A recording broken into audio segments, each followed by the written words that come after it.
Yogi. Hey everybody, Shane here with dailyastrocat.com. And today, it's actually Sunday, but I'm not recording this about Sunday. I'm actually recording this about the week coming up, okay? And this is going to be our top 5 astrological aspects, features, occurrences. I don't know what you want to call it, right? Astrological events, okay? Astrological events. They have to do with real planetary events that are going on out there. But happy Father's Day to everybody, because I haven't mentioned that on any of my broadcasts so far. But if you happen to be a father, happy Father's Day to you, even belatedly, if you happen to catch this later, because I don't think this is even going to run. But, maybe we can petition for an entire Father's Week, right? Yeah, right. That's not going to happen. It's Mother's Day, 364 days of the year, right? No, that's not true. That's not true. Anyway, sometimes it feels that way. However, we're just saying. All right, so we've got a busy week ahead of us, and in no particular order, but maybe in order, because we've got some really tight occurrences happening. Okay, on Monday, Venus and Mercury will be entering Cancer, both on the same day, within hours of each other, and then let's take a look at that first, because let's just start talking. We don't want to get too far ahead of anything, right? So we're going to pop this open. We're going to actually share. I'm going to spend very little time on camera. I'll just be in that little corner or whatever I'm doing up there. Okay, so let's share the screen. We're going to come down here and let's do this. Okay, so let's go. So here we go. I think we're sharing. There, we're sharing. Okay. Now we're sharing. All right. So this is for, let's make sure I got them right, because, the last thing I want to do is spread disinformation, right? So here we go. This is actually for the 17th. Yes, the 17th. And this is at 2:20 in the morning, and that's where it should be. Yes, 2:20 in the morning on the 17th. This is when Venus is going to be entering Cancer. Now, this is set for the East Coast, so you don't have to really pay attention to anything, as far as the houses or anything like that. I set it for East Coast United States, where I live, which happens to be in Framingham, Massachusetts. But for you can do it any way you'd like, okay? I should probably start using a generic Boston on there, because otherwise you'll hunt me down. But you can see that is a stellium down here, and that is that real tight conjunction between Mercury, Venus, and the Sun. Now, something that I wanted to say about this, which was really striking, is that this actually forms. There's actually a trine that's forming, and it's with the moon and all of these signs. Now, if you happen to notice, you're going to see over here these degree points. Look at this: 2951 for the moon, 2944 for Mercury, 2959 for Venus. Look at this, another 2952. Now, what is it about that 29th degree that's different? Well, that is called the anaretic degree. And there are astrologers that believe that the negative qualities of the sign are amplified when it is in this last gasp of its power. It's like grasping. It's like the final culmination of those energies in a negative way. Now, I don't know what the basis of that is, as far as it being a negative expression, but I can tell you that you will feel that, like, some of that with, like, the relationships and the words. Okay, had a rough time yesterday. I haven't had any experience with it. The other, that would be on the 15th. Had a rough time with it because Venus was still in that anaretic degree in Gemini. So, relationships and words, they weren't so good, right? At least initially. Okay, it evened out because of that moon being in Libra, having that nice even keel. That's where it evened out. But that anaretic degree, we've got Mercury there. We've got the Sun. The Sun's not quite there. The Sun's at 26, but we've got the moon before she goes into Scorpio. So we've got this little bit of lapse here. And we also have Mercury and the Sun and Venus all in a stellium and all in a trine with the moon. Now, what we're going to see is that that's agreeable. So we've got this talking, this communicating, this going forward. It started possibly on Sunday because that's when I made the video, but it's going to continue on into Monday, and it's going to go very early in the morning, and we're going to have that experience with that. Then all of a sudden, our mood is going to shift, and we're going to start thinking about Scorpio things, and it's going to get very intuitive. So this, and this kind of presages a little bit the intuition that we're going to be feeling as Venus and Mercury head into that sign of Cancer. That's what we're going to be talking about. So we've got this point right here, and the other ones don't really matter. Something that's worth, I'm going to point something out a little bit later about it. But that's number one, okay? So as Venus enters Cancer, what can we expect? Well, we can expect that it's going to be very agreeable for us because we can see where the moon being on that 29th degree of Libra. Look, what's the negative parts of Libra? Judgmental, right? We can be very judgy. Now, is that really going to affect us that much? No. If it were 2 a.m.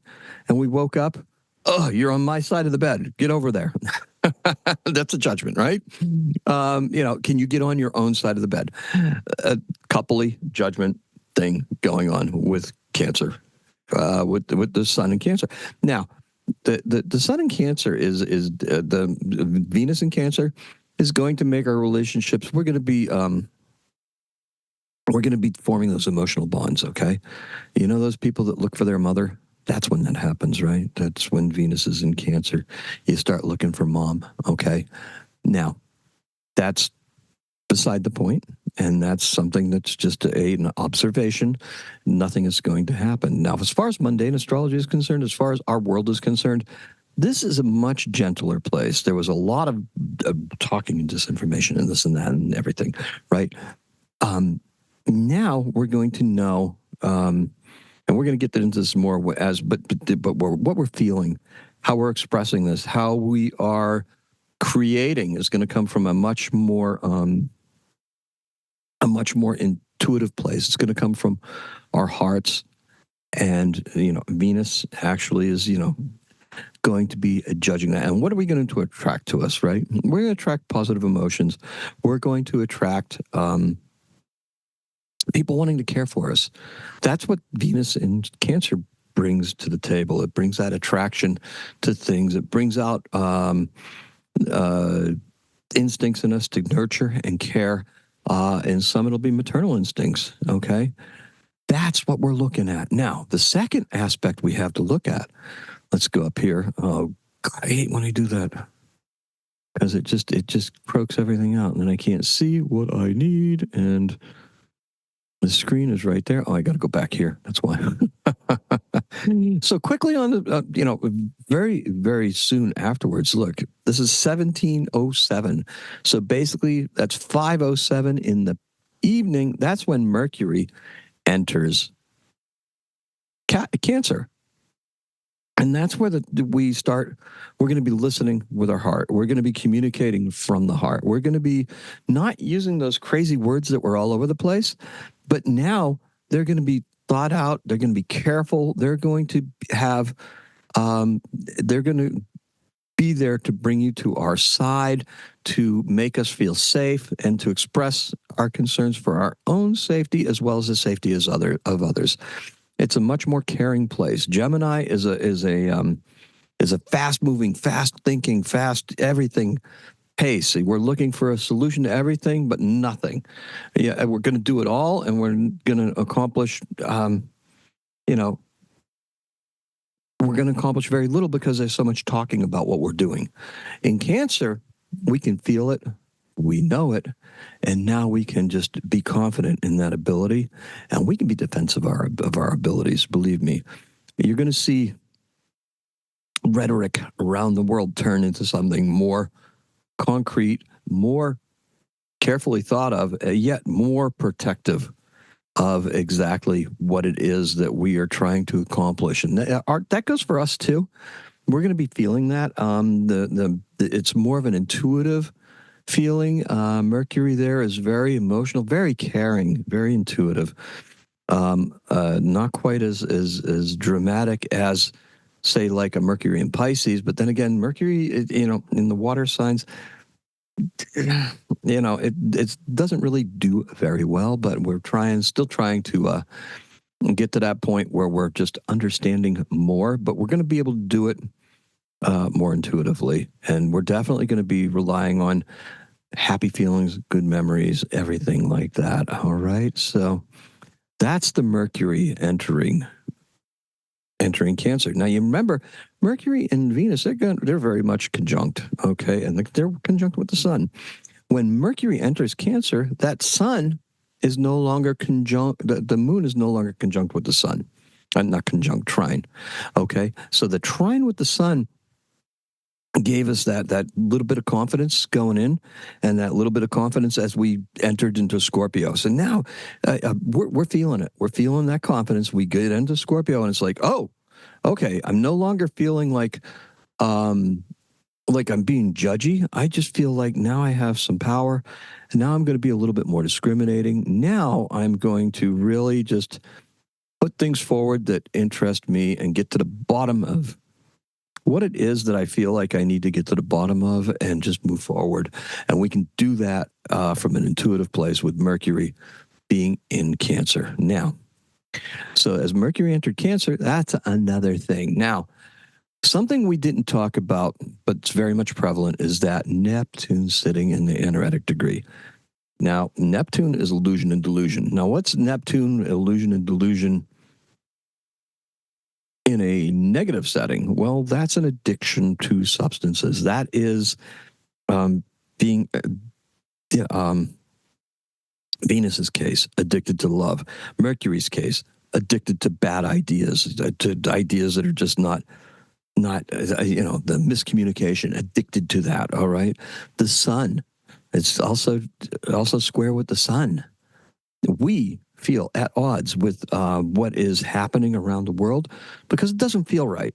Pisces is a very caring place, and for us to be confronted by things that seem to not care or seem to go against what our sensibilities are and our greater sense of, what is it that we're trying to do here? What is it that we're trying to accomplish as humans, as people, as one I guess I can use one consciousness because I don't even want to make it just for humans.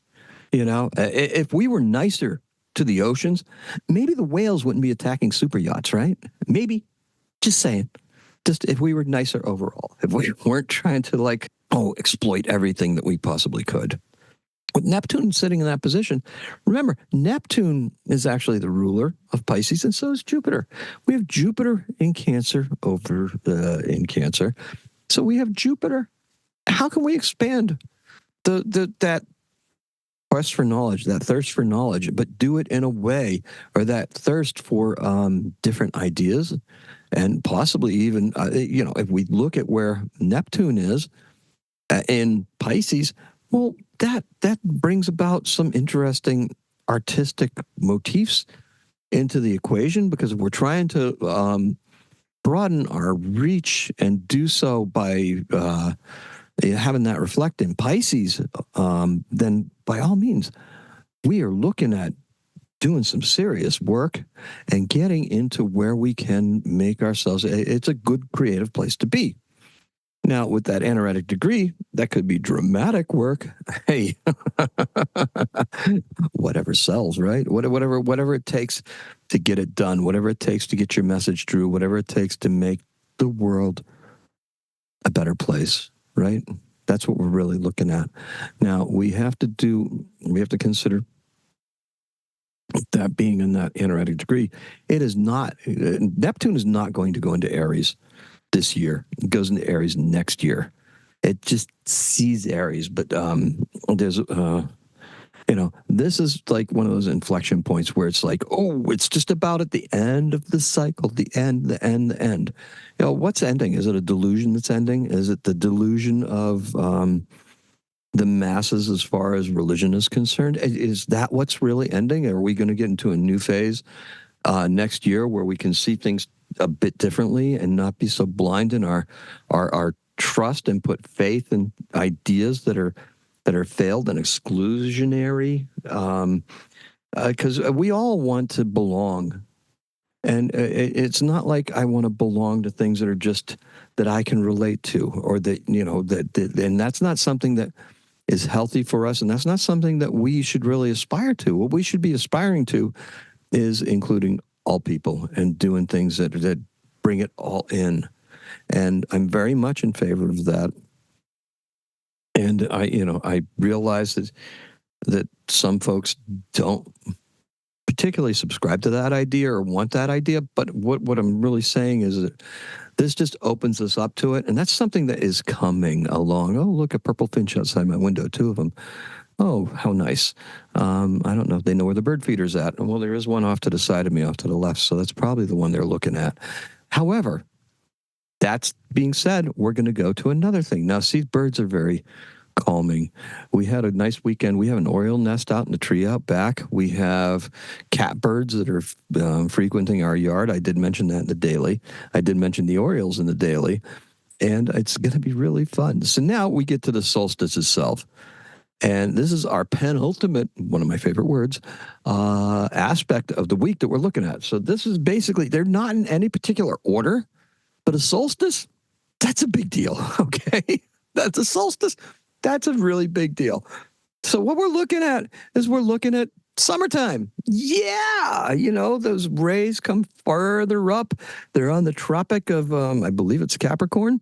That the north one, it might not be. Don't quote me on that. I've got a 50-50 shot at having it right. I've got a globe sitting right over there. Do you think I'm going to get up and check it out? No, but I do have an armillary sphere right here. Okay. And even that doesn't tell me where the tropics are at, does it? No, it doesn't. It's just got a little twisty thing on it.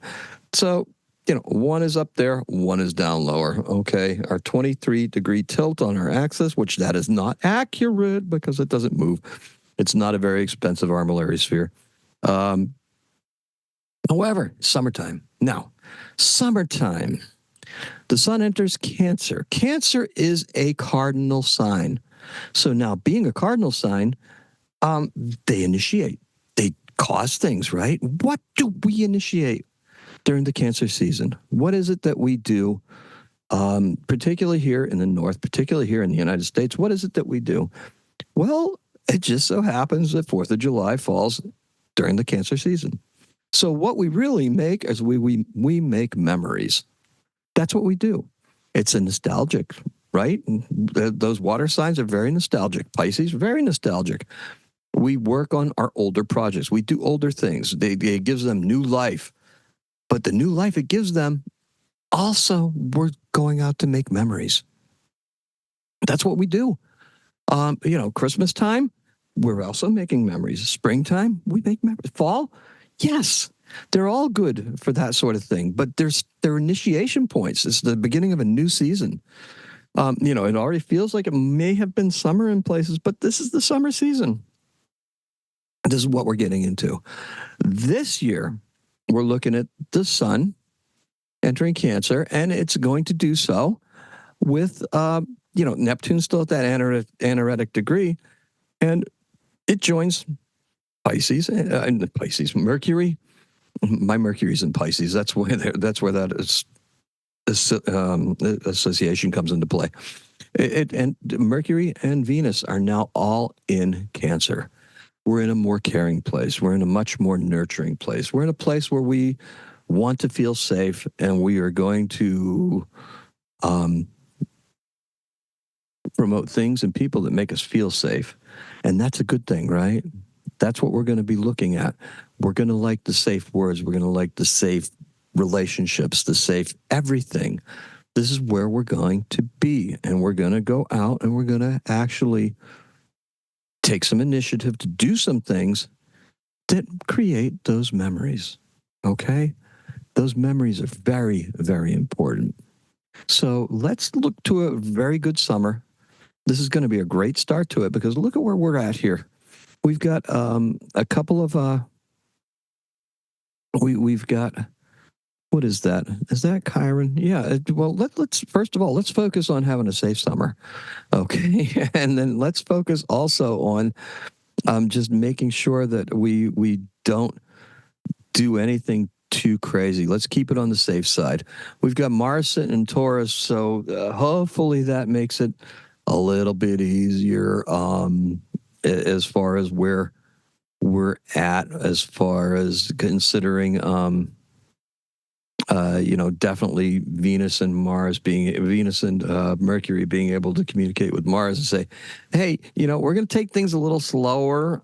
It wasn't that way in Gemini because we had the great idea that we were going to do something perhaps a little dangerous, perhaps, get to a gathering or something like that where we weren't so cautious. We didn't do something, but now the caution starts to kick in. And, maybe a lesson was learned last week. Who knows? You may have had that, right? We've got that sitting there. This summertime is part of well, we just want to make sure that we're doing the best that we can and enjoying a little bit of time for ourselves. Let's make time for ourselves, but let's make time for each other. That stellium that's in there, that coming together of Venus and Mercury, that tells us that we want to just use our words, use everything. It's a great time to go on family vacations, get together with family, reunions and the like. All right. Now, that's the fourth thing. The absolute last thing that we're going to talk about for this week is a lunation. What's a lunation? Well, it's either a full moon or a new moon. So we've already had the new moon that occurred in Gemini. Now we have the full moon that's going to occur in Sagittarius. Not Sagittarius. What are you talking about, Shane? The new moon. Where's the moon? The moon's in Sagittarius. Yes, it is. Okay. Very good. It's just barely. And it's Capricorn. Look at that. See, silly. You need new well, no, you don't need new glasses. You just need to really just pay attention. So we got the moon in Capricorn. Capricorn is typically what is opposite Leo. So we've already had the Cancer lunation. We've had everything going our way, right? So now we've got that moon coming up. Okay. Cancer. Did we have the Cancer lunation? I'm not even sure. I'm going to have to look now. Oh my goodness. What am I doing? I'm looking. You know why I'm looking? Because I want to make sure I'm right. No, we have not. So we had the new moon in Gemini. We've got the full moon in Cancer. This is a resolution point. This is a culmination. That's what new moons are. They're culminations. This culmination is telling me that, hey, Shane, you're confused. You're going to have to start focusing, okay? You're going to have to do this right, and you're going to have to make sure that you're paying attention because with that sun being in Cancer, and that moon just being so into Capricorn, right? That's right at the beginning, right? Right at the beginning point. That's the start of getting a little bit more responsible. That's a start of getting a little bit more diligent, patient, doing the work that has to be done. That sun in Cancer says, hey, let's just make this sure that we've got this going on right. We want to be sure. We want to be safe. We want to slow things down. Now, we don't slow things down to the point where, think about moving underwater.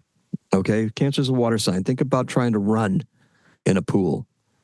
You can't go very fast, can you? No. You can do the thunderball stuff of, the slow motion punch and everything like that. You run in slow motion. You're weighed down by it. You're thinking about it. That's serious. Now, the culmination point for this is all that Gemini energy that went ba ba ba ba ba ba ba ba, going like crazy. What did it help? Or did it help anything at all? Did we slow down enough to learn from that to take our time and enjoy what it is that we're doing, yet do it in a way that's productive and fulfilling, in a way that may be even possibly monetarily advantageous to us? That's something you want to think about. Now, the culminations, what we reap after that is we reap all of this good Capricornian goodness. We reap a commitment to doing things um, in our work lives and everything like that. Work, and we play seriously, but we do so in a way that's going to allow us to make the most of those memories that we're going to be fixing. Right now, if you think about it, the ruler of Capricorn is Saturn.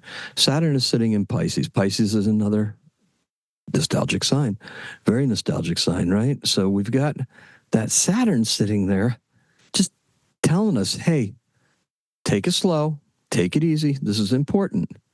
This is very, very important. This is almost this is part of your, I want to say, karmic and spiritual journey. Okay. This is what we're really looking at.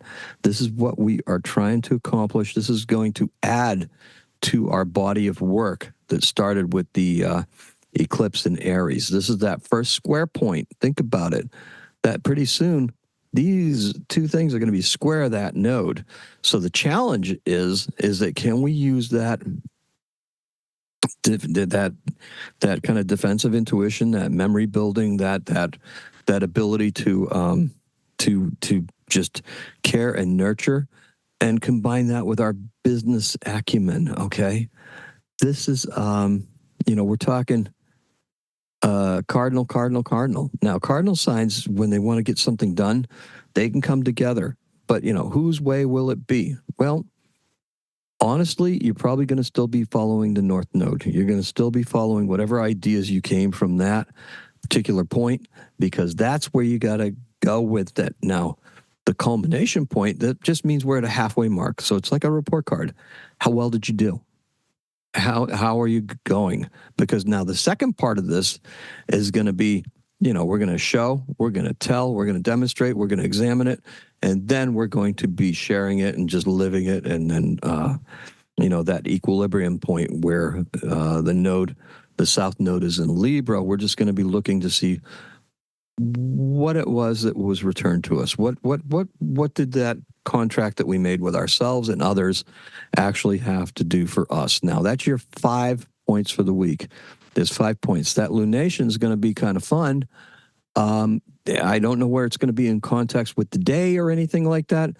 Right now, it looks like a pretty favorable energy. However, that wanting to break away with the work that's there, that's going to cause quite a dynamic, quite a tension. Okay, and we have to just make sure that we're serving. And the thing that we're serving in all of this is we want to make sure that we're serving the spot where that node is coming into play, because where the North Node is in Aries, which is right down here. I forget that I can use the pointer thing here. All right. So you just have to make sure that we're serving that, because it doesn't really matter about the clock face here, about what position it's at, because it's going to be different for you if you're in London. It's going to be different for you if you're in Sydney, Australia. It's going to just be different for you, right? But the angles there don't change. It's just that clock face changes. The emphasis for us here on the East Coast is totally different from what you would do if we were reading this as, say, like I don't know what those charts are called, but if it was, is this the best time to be starting something like that? There's a bunch of squares in there, right? Those squares are character building. That's growth. Those red lines, that's a lot of growth. This blue line right here. Now, at this point right here, that's the medium Celli. That's the noon point. Okay, that's considered the high point of the chart. I mean, if you were born here or something like that, you got a lot of challenges, but you'd be goal driven to go up here. But right now, that section of the sky is pretty empty, and with it being in Scorpio, we're talking that we have to step into our own power. We have to claim our own power. If this were a birth chart for us, but basically, right now, that culmination point where we're here. We need to just evaluate, what got us here, where we're at so far, and then how are we going to move forward, all right? That's all I have for you. Thank you so much for tuning in. I hope that these get a little bit better as I get a little bit more accustomed to it once again. I only had to stop once for a coughing fit, so that's progress, okay? That's what I'm looking at. I'm looking at progress. All right. Now, hopefully you checked out the Reg Ball one. Please like, subscribe, and follow. Okay. I'm on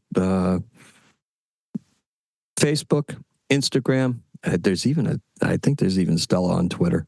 To tell you the truth, I don't use it very much, but I lurk there. I don't tweet there. But who knows? We might change that. And then the website is going to be revamped at some point this week. I can say that with confidence because I just want to get some different things in there, get some pictures, get more pictures of cats, get some other things going on, and put some stuff in there that supports these videos as well. So thank you very much. I appreciate it. And as always, have a happy after catting. Thank you.